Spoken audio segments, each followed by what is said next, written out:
Hello, good afternoon all students. आज आप लोगों के साथ एक बहुत ज़रूरी मैटर डिस्कस करना है। आप सभी लोग इसको ध्यान से सुने, वर्ड टू वर्ड इसको फॉलो करना। देखिए, आप सभी लोगों का फाइनल ईयर का वाइवा होगा आने वाले 1-1.5 महीने के अंदर या 2 महीने के अंदर। हम आप लोगों को पहले बता देंगे। मेरे पास कुछ बच्चों के द्वारा अपनी प्रोजेक्ट फाइल सबमिट की गई है। सब गलत किया हुआ है। मैं आपको बता रहा हूँ कि ठीक क्या है। आप लोगों ने जिन्होंने बना लिया है उनको करेक्ट कैसे करना है यह भी मैं बता रहा हूँ। पहले भी आपको सर्कुलेट किया गया था यह मैटर, लेकिन आप लोगों ने ध्यान से इसको समझा नहीं। आज एक बार और समझना कि यह प्रोजेक्ट है क्या। देखिए, आप एक डिग्री कोर्स कर रहे हैं। डिग्री 3 साल की होती है। इसके फाइनल ईयर में आपको एक 6 माही यानी एक सेमेस्टर में किसी एक टॉपिक पर एक रिसर्च करनी होती है, यानी कि कुछ खोज करनी होती है, कुछ फाइंडिंग्स निकालनी पड़ती हैं। जैसे आप कोई प्रोडक्शन डिपार्टमेंट में काम कर रहे हैं और आपका मन कर गया कि चलिए अब मैं प्रोडक्शन डिपार्टमेंट में types of sausages, types of cold cuts, charcuterie, इस पर मैं कुछ डेटा निकालता हूँ। क्या रोल है इनका प्रोडक्शन डिपार्टमेंट में, क्या इनके बिना भी किचन चल सकता है।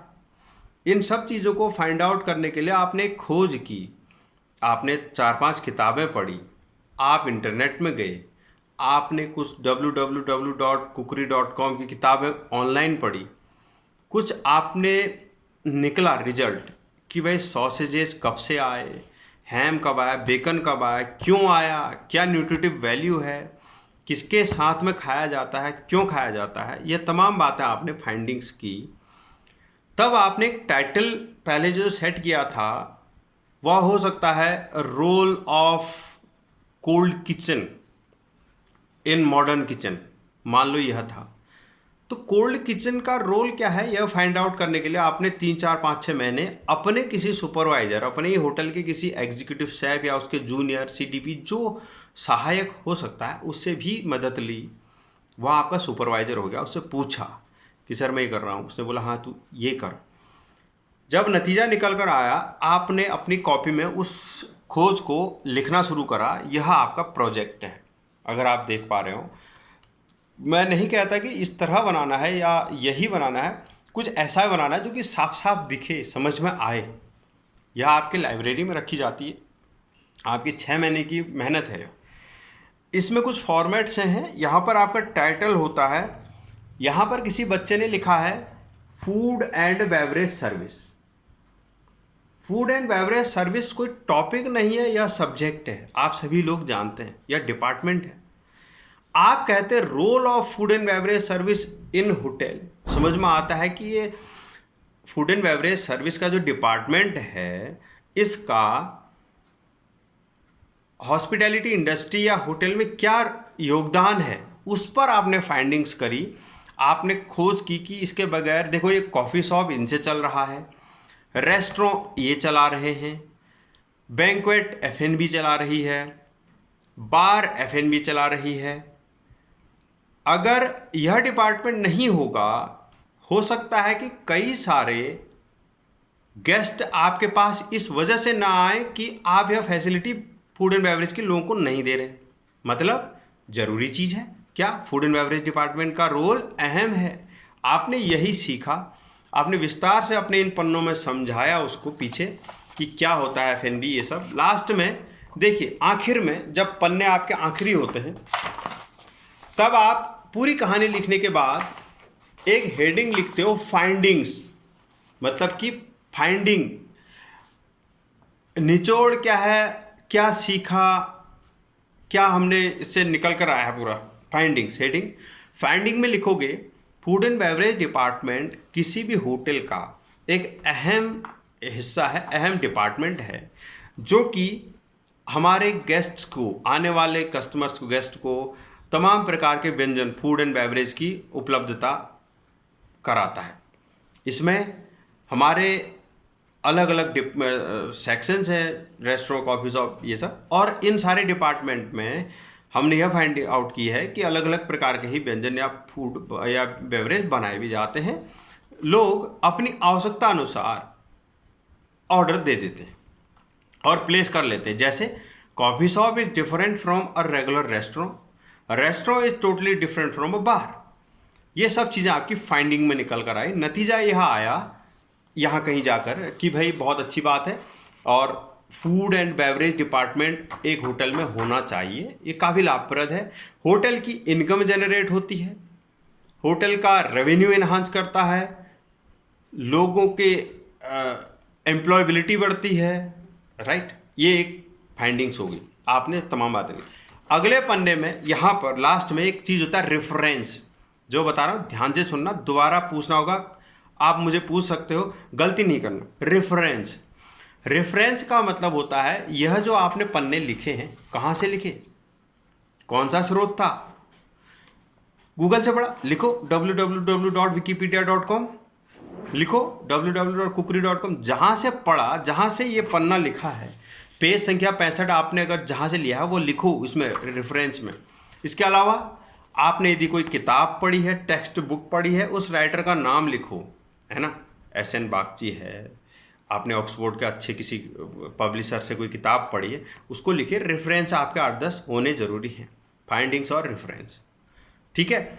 एक चीज़ और महत्वपूर्ण होती है इसमें, मेथड ऑफ रिसर्च। आप रिसर्च में कौन सा मेथड यूज़ कर रहे हैं, टूल कौन सा यूज़ कर रहे हैं, आपने अपने दोस्तों से पूछा, किताब पढ़ी, ये क्या, सर्वे कहते हैं इसको, उसको भी कहीं ना कहीं लिखें, survey method, SURVEY, survey method, है ना।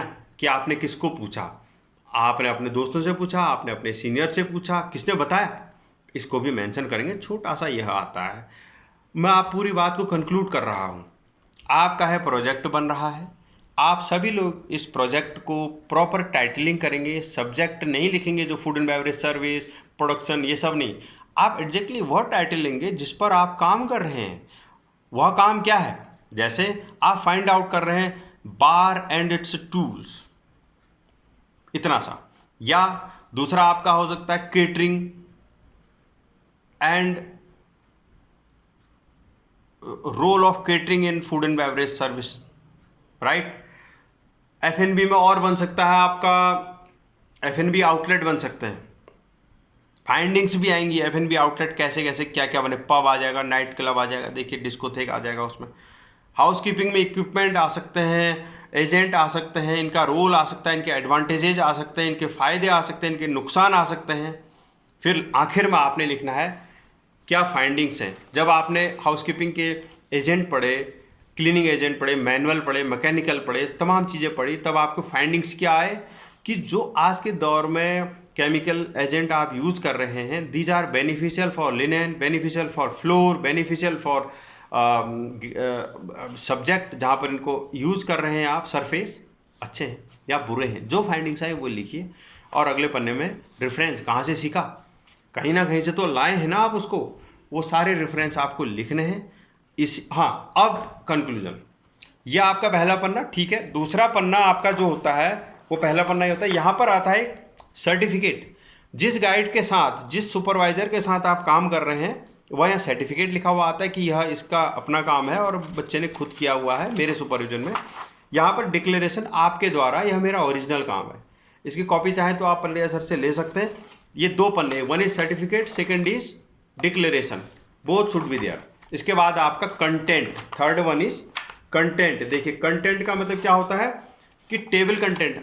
आप इसमें भी, इस बच्चे ने जो किया हुआ है परफेक्ट नहीं है, इस बच्चे ने यहाँ पर कुछ लिखा है और उसके आगे पेज नंबर नहीं लिखा है। अगर I want to read about F&B service, types of services, तो कहाँ जाऊँ, किस पेज में जाऊँ, यह किसी रीडर के लिए सुविधाजनक बनाने के लिए you have to write the content number, page number, यह होगा। इसके बाद आपका लिखना शुरू हो जाओगे आप। इस तरीके से आपने बनाना है। और कोई भी क्वेरी ज़्यादा रहती है, इस वीडियो को ध्यान से देख के समझने का प्रयास करना, पूरा 2 बार सुन लेना इसको, then start making projects. No need to make in hard bound, hard bound जरूर होगा, आपके अपने हाथ के लिखे हुए पेज भी इसमें चलेंगे। You can write your self and compile in good manner, then submit it. See, everyone has to submit this copy by the end of this month so that your final year Viva could be conducted very soon. Okay, all the best. See you.